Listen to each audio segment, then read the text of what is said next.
কোথায় বিজেপি, পরে কোথায় যাবে শুভেন্দু অধিকারী, ওই শওকত মোল্লা সাহেবই বলতে পারবে। সে কি মুসলমান? তাহলে হিন্দু হিন্দু ভাই ভাই তুমি স্লোগান দিচ্ছ, তিলোত্তমার যাতে বিচার পাই তার জন্য কি করেছো? শুভেন্দু অধিকারী বর্তমানে যে দলে আছে, আমি বর্তমানে এই জন্যই বলছি, কালকে কোন দলে যাবে আমি বলতে পারবো না। কারণ বিগত দিনে কংগ্রেসে মনে হয় ছিল না, তৃণমূলে ছিল, তারপরে আসলো কোথায় বিজেপি, পরে কোথায় যাবে শুভেন্দু অধিকারী, ওই শওকত মোল্লা সাহেবই বলতে পারবে। কি বলছি বুঝতে পারছেন? সরকার সাহেব ভালো বলতে পারবে আগামী দিনে তৃণমূলে আসবে কি আসবে না, সব হয়তো দেখুন ফেস টাইমে কথা হয়, আর বাইরে রাজায় রাজাই যুদ্ধ করে উলু খোগড়ার এই হচ্ছে। তাহলে বুঝুন কোনো জায়গায় একটা মিল দেখতে পাচ্ছেন না। শুধু তাই নয়, কয়েকটা আমি আপনাদের গ্যাপ বলছি। এই যারা বলে না তৃণমূলকে দিয়ে বিজেপিকে আটকাতে হবে, আর যে ভাইয়েরা ভাবে তৃণমূলের অত্যাচারের থেকে বাঁচতে গেলে আমাকে বিজেপি করতে হবে, তাদেরকে একটু বলি, শুধু দিনের শেষে এরা বিজেমূল, এরা একে অপরকে সহযোগিতা করে। কারো অসুবিধা হচ্ছে ভাই? মাইকটা কিন্তু খুব একটা আজকে ভালো নয়, গলার জন্য আমার অসুবিধা হচ্ছে কেন কি জানি ভাই। তোমরা তো ভালো মাইক করো ভাই, একটু দেখো না গলাটা টানছে কেন? এই মাইক ভালো নাই বলে যেন আমাকে ভাড়া করা বন্ধ করে দেবে না বাহ। ও সিস্টেম বা ইলেকট্রনিক জিনিস, ও খারাপ ভালো হতেই পারে। মানুষ ঠিক থাকছে না, এখন এক বলছি সকালে এক সন্ধ্যা আর এক বলে দিচ্ছি, তো এ তো মানুষের দ্বারা তৈরি জিনিস। যাক, যদি আমার পাড়ার কেউ যদি কুখ্যাত ওইটা হয়ে থাকে, আমার পাড়ার যদি কোনো নটোরিয়াস ক্রিমিনাল ওই সময় যেয়ে থাকে, তার ছবি তো চলে আসবে। তার ছবিটা গোল মার্ক করে যদি পেপার পত্রিকা সোশ্যাল মিডিয়ায় ছেড়ে দিত, বা সিবিআই এর যে অফিসিয়াল পেজগুলো আছে তাতে যদি আপলোড করে দিত, আমরা খুঁজে বলে দিতে পারতাম তো ভাই, যে এটার ওখানে বাড়ি, ওটার ওখানে বাড়ি, এটার এখানে বাড়ি, তাহলে তো ধরা পড়তো। কিন্তু সে কাজ করলো না। তাহলে সিবিআই কাকে বাঁচালো? তৃণমূলের দামাল ছেলেগুলোকে। কেন বাঁচালো? দিদি চাপে পড়ে যাবে বলে। দিদি চাপে পড়ে গেলে দাদা বাঁচায়, আর দাদা চাপে পড়ে গেলে দিদি বাঁচায়। দাদা কেমন চাপে পড়েছে? ওয়াকফ নিয়ে যখন সারা রাজ্যে আন্দোলন হচ্ছে, পশ্চিমবাংলায় আন্দোলন হচ্ছে, ভয়ঙ্কর শান্তিপূর্ণ আন্দোলন হচ্ছে, দাদা চাপে পড়ছে, দিদি তখন বলছে আন্দোলন এখানে করবে না, দিল্লি গিয়ে করুন। বুঝতে পারছেন?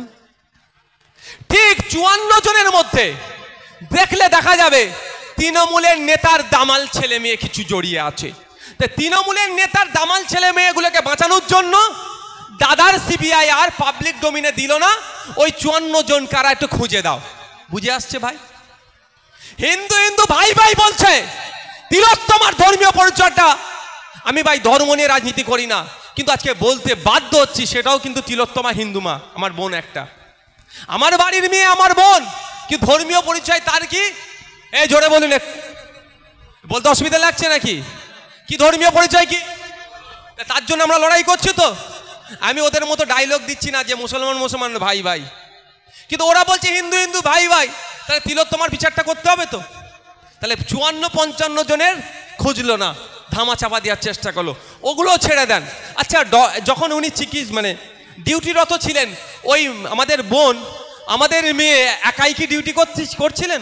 সেটা তো নয়, আরো ডক্টর ছিল তো, আরো নার্স ছিল তো, ওই ফ্লোরে যারা থাকে তারা ছিল তো। তাহলে সিবিআই ওই সময় আর যারা ডিউটি করছিল তাদেরকে জিজ্ঞাসাবাদ করেছে? এরকম কোনো খবর আছে আপনাদের কাছে? তাদেরকে জিজ্ঞাসা করলে তো অনেকটা পাওয়া যেত ভাই, ওই সময় কে এসেছে না গেছে, হ্যান কে ত্যান কে, তাও করেনি। বুঝতে পারছেন? এরা তৃণমূলের নেতার ছেলেগুলোকে বাঁচানোর জন্য আমার বোনটাকে খুন করলো যারা, তারা এখন বাইরে হাওয়া খায় ঘুরছে। আমার বলার এটাই বক্তব্য যে তিলোত্তমাকে যারা খুন করেছে তারা না একটাও কেউ ছাড় পায়, আর এইটা আমরা ভুলতে দেব না। ওরা চাইবে আমাদের মন থেকে, আমাদের মাইন্ড থেকে তিলোত্তমার খুনের ব্যাপারটা যাতে ভুলে যাই আমরা, কিন্তু আমরা ভুলবো না। সেই জন্যই মাঝে মধ্যেই লাগাতার ভাবে আমরা আমরা বিভিন্ন জায়গাতে তিলোত্তমার স্মরণে আমরা বিভিন্ন প্রোগ্রাম করছি। তাই এখানে মা বোন বাপ ভাইরা যারা আওয়াজ শুনছেন, আমি আপনাদের বলবো আর মায়েদের বলবো, আপনাদের যখন আপনাদের ইজ্জতকে নিয়ে ওই আরজিকর হসপিটালে নোংরামি হতো, সেটাকে আটকানোর জন্যই তিলোত্তমাকে আজকে খুন হতে হয়েছে। তাই আপনাদেরকেও এই লড়াইয়ে এই আন্দোলনে পিছিয়ে থাকলে হবে না, আওয়াজ তুলতে হবে। আপনি তৃণমূলের পরিবারে হতে পারেন, আপনি বিজেপি করতে পারেন, আপনি আইএসএফ করতে পারেন, আপনি নিরপেক্ষ থাকতে পারেন, সেটা আপনি থাকবেন। কিন্তু তিলোত্তমার উপরে যে অত্যাচার হয়েছে, যাকে তিলোত্তমাকে যারা খুন করেছে, তারা না ছাড় পাই, আওয়াজ কিন্তু তুলতে হবে। অনেক ভাই আছে, প্রসঙ্গ সময় স্বল্প, আর দুটো বিষয় বলে আমি আমার বক্তব্য শেষ করি। বর্তমানে তিনি যে দলে আছেন, সিবিআই সেই দলেই পরিচালনা করছে, অর্থাৎ সেন্ট্রাল গভর্নমেন্ট। সিবিআই কে পরিচালনা করছেন? শুভেন্দু অধিকারীর সাথে বিজেপির যে নেতার সব থেকে ভালো সম্পর্ক, সেই নেতাটাই পরিচালনা করছে, অর্থাৎ কে? অমিত শাহজি। অমিত শাহজির দপ্তরের কন্ট্রোল করে সিবিআই কে। আমরা কি দেখলাম? কলকাতা হাইকোর্ট অর্ডার করলো যে তিলোত্তমার যে খুন হয়েছে, ধর্ষণ হয়েছে, এর তদন্তভার কলকাতা পুলিশ করবে না। সেই জন্য কার হাতে তুলে দিল? সিবিআই এর হাতে। আর আমরা কি দেখলাম? সিবিআই কেসটা নেওয়ার আগে আমাদের কলকাতা পুলিশ জয় তদন্ত করেছে, যতটুকু বা যতটা করেছে ওটাই কোর্টে গিয়ে দিয়ে দিল, নতুন করে কিছু তদন্ত করেনি। তা কেমন সহযোগিতা করে? আমরা দেখলাম যে 54 থেকে 55 জনের সিসিটিভিতে দেখা যাচ্ছিল ওই সময় ওরা যাতায়াত করছে। কটা বাজে? আচ্ছা, 54 থেকে 55 জন ওই যখন তিলোত্তমা খুন হয় ওই পিরিয়ডে ওখানে যাতায়াত করেছে, কিন্তু সিবিআই একজনকেও চিনতে পারেনি। হতে পারে দিল্লি থেকে আসছে, এখানে মুখ চিনবে কি করে? স্বাভাবিক ব্যাপার, তাই না? তাহলে সিবিআইয়ের কাজ কি হওয়া উচিত ছিল? সোশ্যাল মিডিয়া, পেপার, পত্রিকা, টিভিতে দিয়ে ওই মুখগুলো, তাই তো? যে এই 54-55 জনের অ্যাড্রেস, নাম অ্যাড্রেস জানলে আপনারা বলে দিন। পৃথিবীতে আগে মানুষ পরে রাজনীতি, এই ভাবনা চিন্তা থেকে আপনি একটা গণতান্ত্রিক পরিকাঠামোর মধ্যে বাস করেন।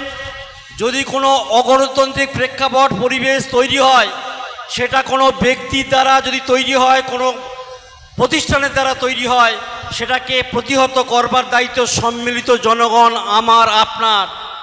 এবং আমরা মনে করি, যেটা আমরা জানিও, এটা আমরা সবাই জানি, 10-এর লাঠি 1-এর বোঝা।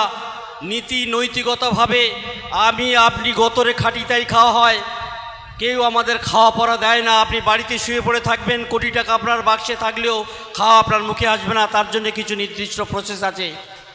সুতরাং এরকম একটি মহতী কার্যক্রম, রক্তদান শিবির আয়োজক মণ্ডলী যারা আছে, আমি আমার পক্ষ থেকে একজন সমাজের একক হিসেবে, একক উপাদান হিসেবে আপনাদেরকে অভিনন্দন জানাচ্ছি। এরকম কার্যক্রম আরও বেশি হোক, কারণ আমরা একটা কথা বলি, এক ফোঁটা রক্ত একটা জীবনকে বাঁচিয়ে দিতে পারে। এবং এই রক্তের মধ্যে যেহেতু কোনো ধর্ম, বর্ণ, গন্ধ, কোনো রাজনীতি, কোনো আদর্শ মিশে থাকে না, রক্ত রক্তই হয়।